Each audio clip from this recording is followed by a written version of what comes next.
Hello and welcome to another property market update for October 2023. And as usual, I'm Chris Gray from Sydney at Your Empire, and I'm joined by Zoran Solano from Property Advisors Agency and Your Empire in Brisbane, and also Lauren Staley from Infolio and Your Empire in Melbourne. Now, let's jump in with the good news to start with. I'll share my screen and we'll have a look at the CoreLogic results for September. And just in case you can't read it on your small screens, for the month, Sydney is up 1%, 2.5% for the quarter and 7.3% annually. Melbourne, 0.4% for the month, 1.3% for the quarter and 1.5% annually. And Brisbane, 1.3% for the month, 3.9% for the quarter and 5% for the year. So absolutely fantastic results. Obviously a percent is $10,000 on $1 million property. So certainly the market's moving. Lauren, ladies first, what do those results mean to you? Oh, look, you can definitely feel it. I mean, I think we were looking at the data just the other day. The buyers, we've always had the buyers there. We just haven't had the stock supply. So you've not been able to see how that's affected prices because we haven't had enough to purchase. That's now changing a little bit. I think people, even with the last interest rate hold, people are gaining their confidence again. They just needed a little bit. They needed to know that they'd reached the top of the rate cycle or got pretty near to it to build their confidence back. But you can feel it. I mean, I think I've been saying this the last couple of months. Good quality properties are performing really well. There's really strong demand for people, particularly in the home buying market. And you can feel it. You can definitely feel the buyer confidence is back. We've got a full book of clients. We can't take anyone else on at the moment. We've bought a few new properties, so you can feel it on the ground. The sentiment is really starting to uplift. And how's life up in Queensland, Zoran?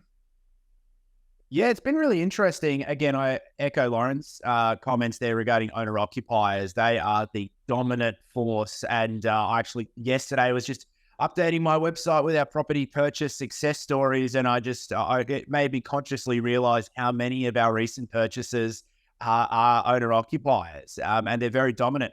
I think that investors, a lot of investors at the moment are considering an exit, and we might talk about that a little bit more about supply and demand. We might see a bit more supply coming onto the market, but investors are quiet on the purchasing side, and I think they should be more active than they are with what we're seeing in the market. And again, quite often what we talk about is consumer confidence. So obviously things like mortgage rates and rents do make a physical difference to people's purse and how much money they have or haven't got. But a lot of it comes down to consumer confidence. And again, Sydney's in short supply. In the blue chip suburbs, there's never any homes or investments for sale. So buyers have got to work pretty hard and fight at auction to get the right price. But certainly I think we're now 4 months into having no rate rises. So the RBA's obviously held things on flat. We've got a new RBA governor or whatever you want to call them. And so everything's kind of pretty settled. Sure, there's still talk about maybe one extra interest rate rise, but then they're talking about drops next year. So that confidence has got to be good, both for the home buyers and for the investors thinking, well, if my rents are rising slightly, my mortgage is going to go down. We're probably at the worst it's going to be. Things can only get better. Is that the way they see it up north, Zoran? Mate, I think that, when we saw some statistic coming out that inflation was still high, I think that probably sent a spook and a shockwave into the market. Whether the RBA changes rates or not, that put a little bit of fear into investors to go, oh, geez, they might do. Maybe we haven't seen the end of this escalation of interest rates. So I think buyer confidence is definitely a critical aspect to the performance of any market. And right now, I think it's a little bit, I'm actually genuinely surprised to see those statistics as strong as they were with the last 4 weeks that I've seen in the market. The market's still strong, but not quite as strong as some may think. So I think it's going to be an interesting run into Christmas. Yeah. And certainly for you, Lauren, down in Melbourne, what's things like immigration? How much is that making a difference? Oh, look, it's really interesting. We sent out a blast, or about to, send out a blast to all of our clients, particularly our landlords, because what we know is in Melbourne, there is not going to be enough housing to accommodate the influx of immigration that we're about to. We know this. This is a fact. So what's it going to do? It's going to put more pressure on housing prices. We've already got vacancy rates sitting across Greater Melbourne at 0.8%, which I think is the lowest it's been in 20 years. you cannot get a rental property. And that's across all Melbourne, not just in the premium suburbs.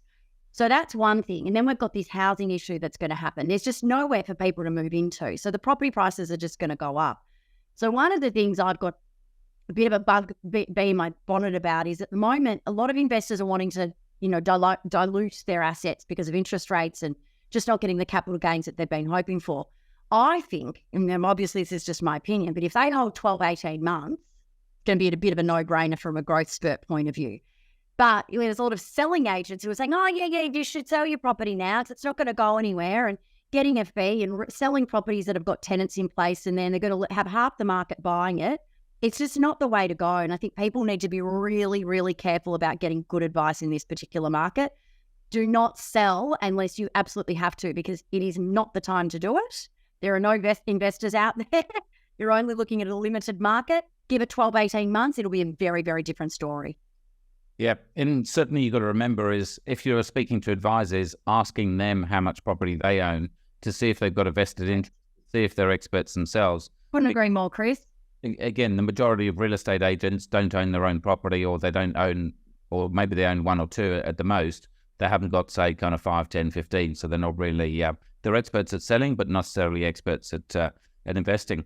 And Zoran, I mean, talking about up in Queensland, what do you think about the supply up there?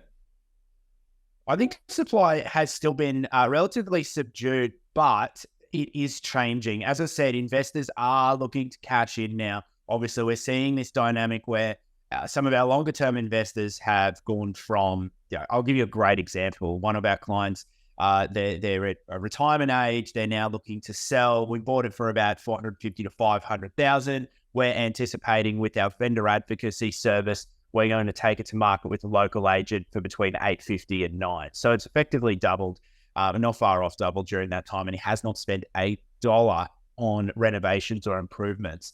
For him, the ability to access that cash and put it against his non-deductible debt is a really enticing situation when you're in your sort of late 50s into your 60s, looking to downsize and looking to slow down. So, we're seeing a lot of that at the moment. I think we're going to start to see an increase in listings. And I actually think that the owner-occupiers that are in the market right now, they're specifically looking to purchase a property so they can relocate from Sydney, Melbourne, or maybe regional area ahead of the school year next year. So this side of Christmas, I think we're going to see a really interesting market, but we may, I think, post-Christmas, actually see more supply than demand in some instances, which could offer some great buying opportunity as well. Yeah. And look, the hard thing is we've literally got 2 months left in the market. If things don't get listed by the end of the month, they probably won't go on till February, because quite often a campaign's about 4 weeks. So they need at least the whole of November, or maybe half of November, half of December. But agents, they want to go off on holiday so the sooner they can list. So there literally is only maybe 2, 3, 4 weeks of listings still to come on the market. And the thing is people wake up after Christmas or after New Year and really start the market open in after Australia Day, and you never know how things are going to change suddenly after the market. So if you want certainty, certainly if I'll be buying, if it's nice and stable now, the market is rising at roughly 1%, so 10 grand per $1 million, I'd be trying to knock out something now, get in the market before you can, just in case something changes next year. Because a lot of the time people get a break over Christmas. They then have time to talk about things with their partners. They get the finances in order, and then they can quite often be a rush next year. So, Lauren, from your perspective, any tips for people still looking to buy this year? I think the only thing I'd say is that we're dealing with a number of home buyers ourselves at the moment, and the key is to be active when you see the right property. I think the hesitation that people are having is going to cost them. Right at this particular point in time, if we're finding properties that we want to buy for people, we are moving really quick to try and rule out the other competition's ability to be competitive with us.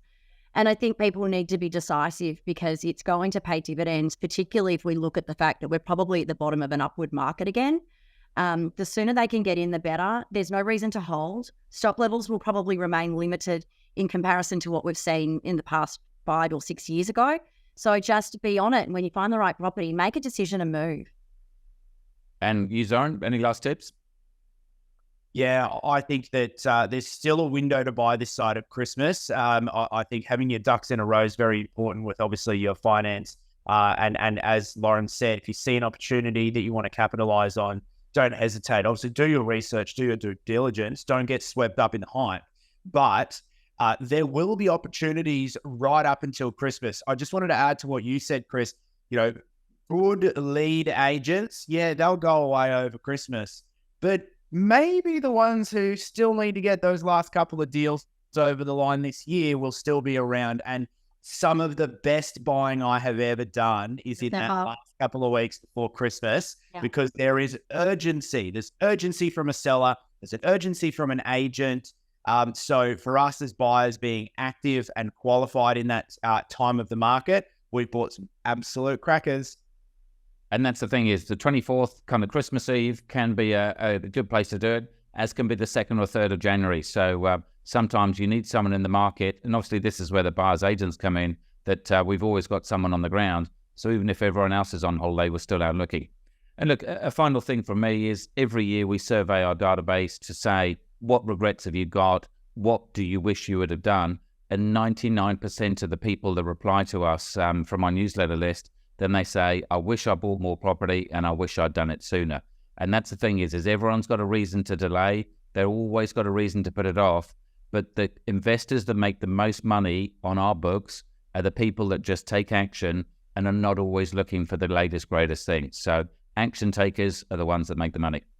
All right, thanks again for joining us. If you want to reach out and get some personal information for you, specific about your situation, certainly reach out to Lauren down in Melbourne, Zoran up in Brisbane, and me, Chris, in Sydney. Thanks for joining us, and we'll see you again soon.